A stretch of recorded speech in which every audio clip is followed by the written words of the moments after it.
Merci, Monsieur le Président.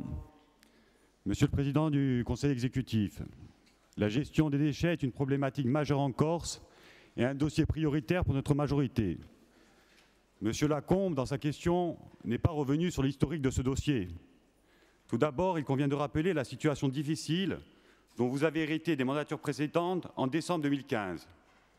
Premièrement, un plan de prévention et de gestion des déchets non dangereux adopté en juillet 2015 après 4 ans de travaux laborieux. Deuxièmement, l'absence de propositions alternatives à l'incinération dans le plan précédent du PIEDMA datant de 2002. Troisièmement, des infrastructures de tri sélectif incomplètes et un niveau de tri extrêmement bas à l'époque, aux environs de 5%.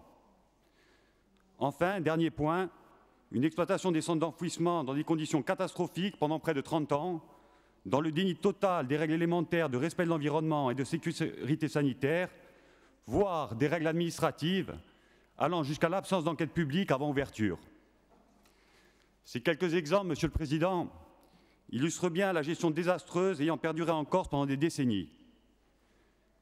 Elle a conduit aujourd'hui notre population vers un niveau zéro d'acceptabilité pour l'ouverture de toute installation liée aux déchets, que ce soit des plateformes de compostage, des centres de stockage ou même des déchetteries.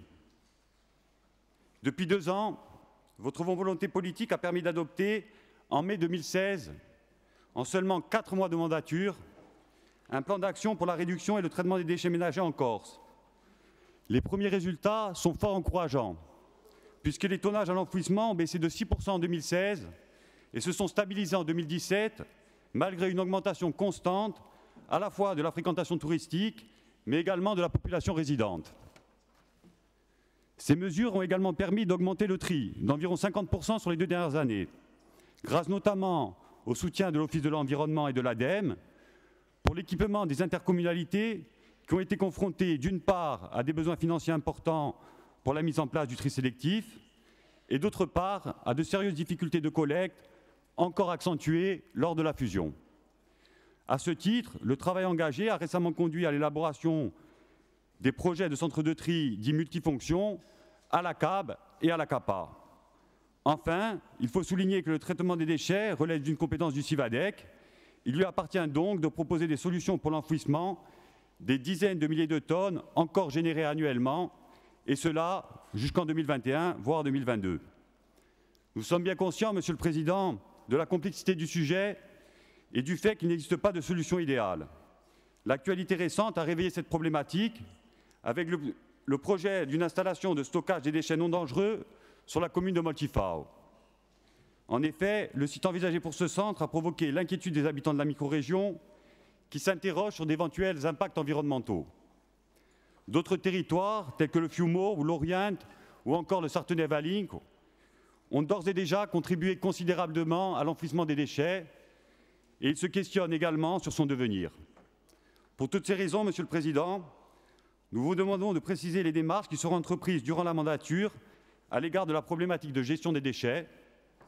Quelles mesures complémentaires envisagez-vous pour améliorer les dispositifs permettant le tri, la collecte et le recyclage et ainsi limiter les quantités de déchets à enfouir? Je vous remercie. Merci, chers collègues. Donc, la parole au président du Conseil exécutif pour répondre à ces 2 questions. La troisième sera présentée ultérieurement. Vous avez la parole, Monsieur le Président du Conseil exécutif. Merci, Monsieur le Président. Donc, 3,5 plus 3,5, 7 minutes, si vous en êtes d'accord. J'avais prévu 10 minutes et demie, mais si je prends les 3 minutes et demie... Le compte est bon.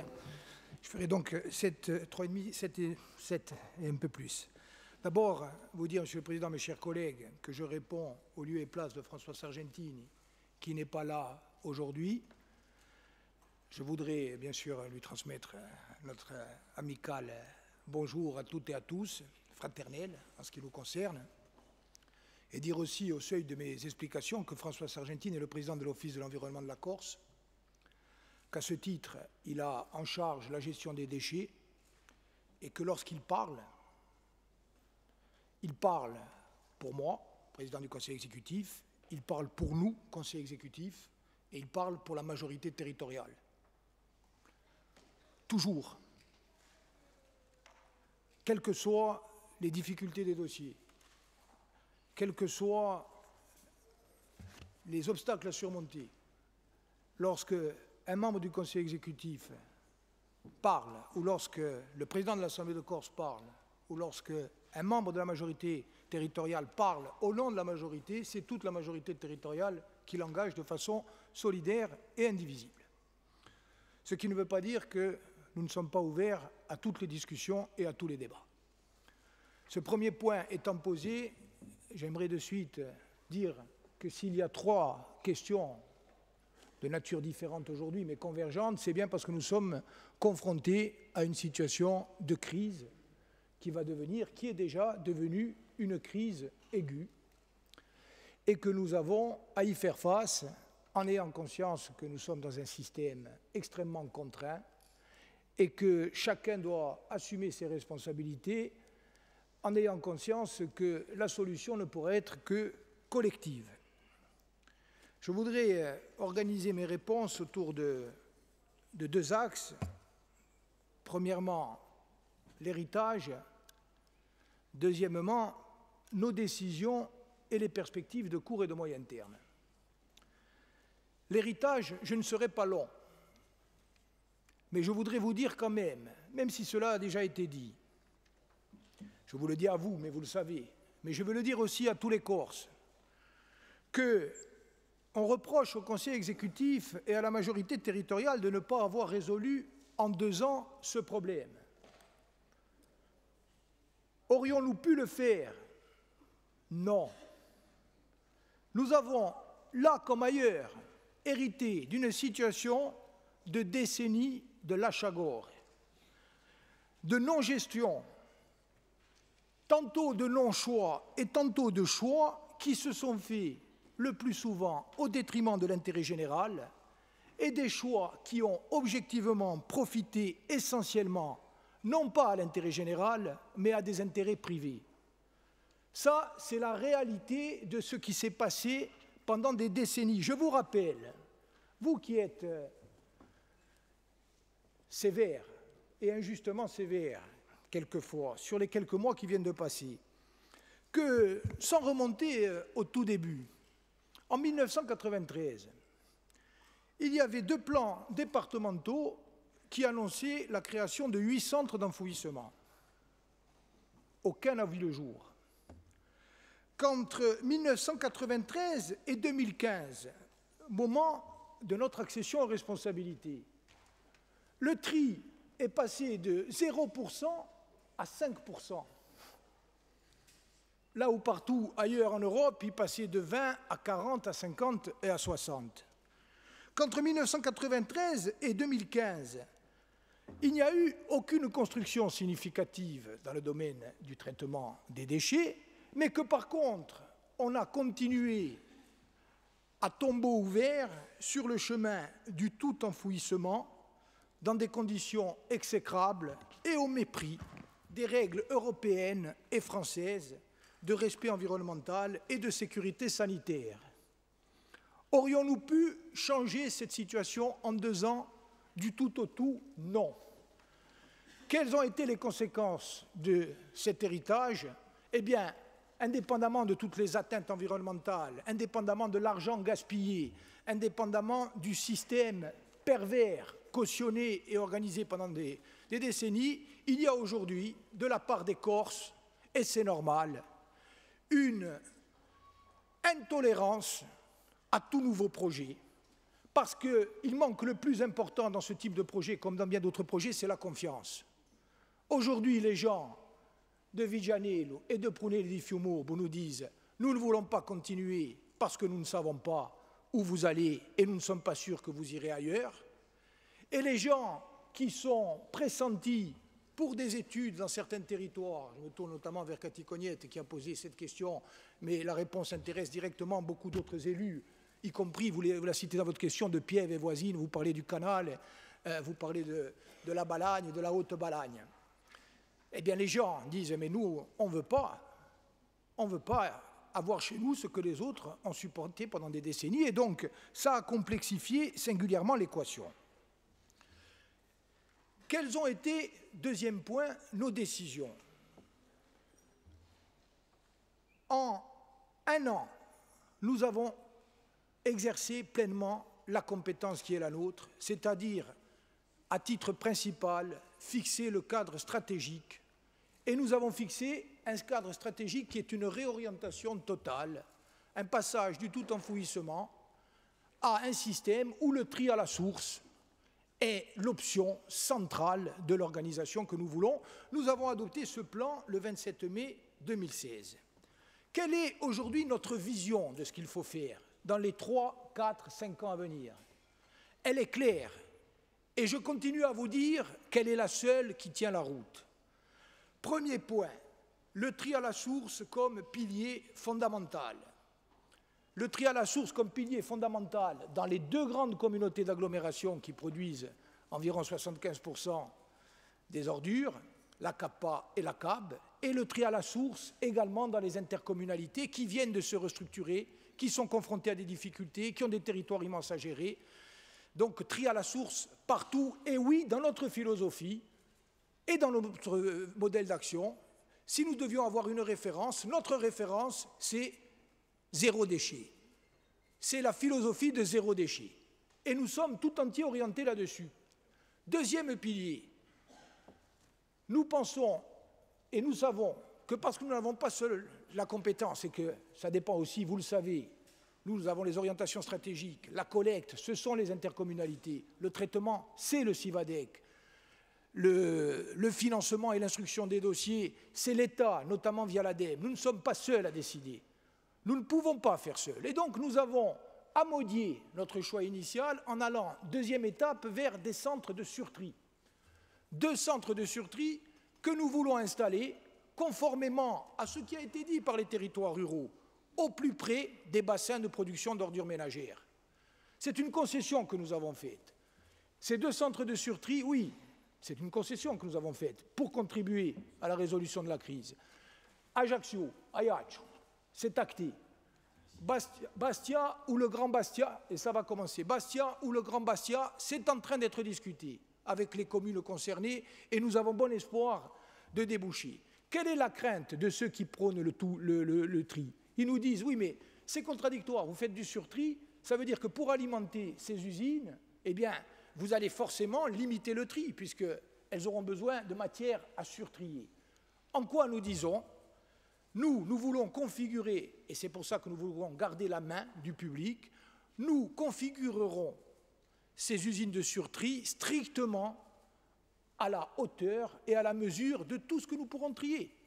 Donc, nous restons sur un objectif de tri à la source comme objectif prioritaire. Deuxième étape, le surtri. Et troisième étape, qui rend désormais, et qui rendra dans 4 ans, acceptable, puisque vous l'avez rappelé, il faut 4 ans pour créer, non pas un centre d'enfouissement, mais un centre de stockage, et la différence est importante. Ce que nous disons aux territoires qui ont vocation dans 4 ans, s'ils en sont d'accord, à accueillir des centres de stockage, c'est qu'il ne faut pas regarder la situation dont ont hérité Talone, Vigianello, Bigo. Il faut regarder ce qu'ils auront à stocker dans 4 ans si nous réussissons à faire ce que nous devons faire, c'est-à-dire du tri à la source, c'est-à-dire du surtri, ce qui voudra dire que si nous atteignons, et nous les atteindrons, mais il faut le démontrer, les objectifs qui sont les nôtres, nous aurons 60% de tri à la source dans 4 ou 5 ans. Il restera 40%. 40% à stocker. Mais ça ne sera plus les ordures avec les fermenticibles actuels. Ça sera du déchet résiduel, inerte, qui donc se stocke dans des conditions totalement différentes. Et donc nous disons, nous voulons aller vers ça. Et nous nous tournons également vers ceux qui profitent des difficultés actuelles pour dire « retournons à l'incinérateur ». Cette réponse est une réponse démagogique. Pourquoi? Pour 2 raisons. Première raison, parce qu'elle ne nous permettra pas de résoudre les difficultés de court terme que nous avons actuellement. Il faut aller à tout prix vers le tri à la source. Admettons que nous fassions 60%. On peut faire 55, on peut faire 70 dans 6 ou 7 ans. On fait 60%. Il nous reste 40%. 40%, qu'est-ce qu'on en fait? Il n'y a pas 36 solutions. Ce sont des déchets. Ou on les brûle, ou on les exporte, ou on les stocke. Voilà. Si vous les exportez, régression. régression totale, une île qui a vocation à développer son autonomie, son indépendance, etc., ne peut pas exporter ses déchets de façon pérenne. Ça peut être une solution transitoire dans une situation d'urgence, ça ne peut pas être une solution pérenne. Alors, ou vous les brûlez, ou vous les stockez. Si vous les brûlez, c'est un coût énorme. C'est interdit, sinon interdit, en tout cas, considéré comme l'ultima ratio par la loi européenne et par la loi française. C'est un coût d'investissement qui vous obligera, pour rentabiliser, nous le savons tous, nécessairement à ne plus trier. Donc le centre de stockage, c'est la meilleure solution. Qu'est-ce que nous proposons comme centre de stockage aujourd'hui? Je me tourne vers ceux qui ont été, sans doute, à bon droit, inquiets. Je viens de vous donner des explications. On nous dit qu'il faudrait nous concerter. Mais c'est précisément ce que nous avons fait. Alors, peut-être que ça a été fait de façon insuffisante ou maladroite, mais nous avons voulu réunir et avertir tout le monde, non pas pour annoncer une décision, pour vous dire que nous envisagions de faire une étude de faisabilité et la faire au contradictoire des élus concernés et des populations concernées. Donc nous sommes au tout début d'un processus. Si demain l'étude, parlons de Multivao, et je termine, nous dit c'est dangereux pour la source, c'est dangereux pour les captages, on arrête tout de suite. En sens inverse, l'étude nous dit c'est possible, ça ne veut pas dire qu'on fera le centre à Multivao. Ça veut dire qu'on continuera le débat, on continuera à exposer ce qu'on vient de dire, et s'il y a un accord des élus et des populations avec des garanties qui seront données et des contreparties aussi pour les territoires en termes d'emploi, en termes de retombées, si vous en êtes d'accord et si nous trouvons un point d'accord, nous irons vers ça. Est-ce que c'est le seul site? Non, vous le savez, il y en a d'autres. Je prends un exemple. Vous avez parlé des autres communautés de communes et de l'ensemble de la région. Nous voulons ce site, et je termine. Pourquoi? Parce qu'il y a deux principes qui sous-tendent notre action, et je termine. Moi, je vous le dis clairement. Nous voulons que la Corse, la puissance publique, garde la main sur la gestion des déchets. Ça ne veut pas dire que nous excluons toute intervention du privé. Ça veut dire que dans une île où nous subissons souvent des situations de monopole ou de concentration abusive, nous voulons que la puissance publique garde la maîtrise de la gestion des déchets.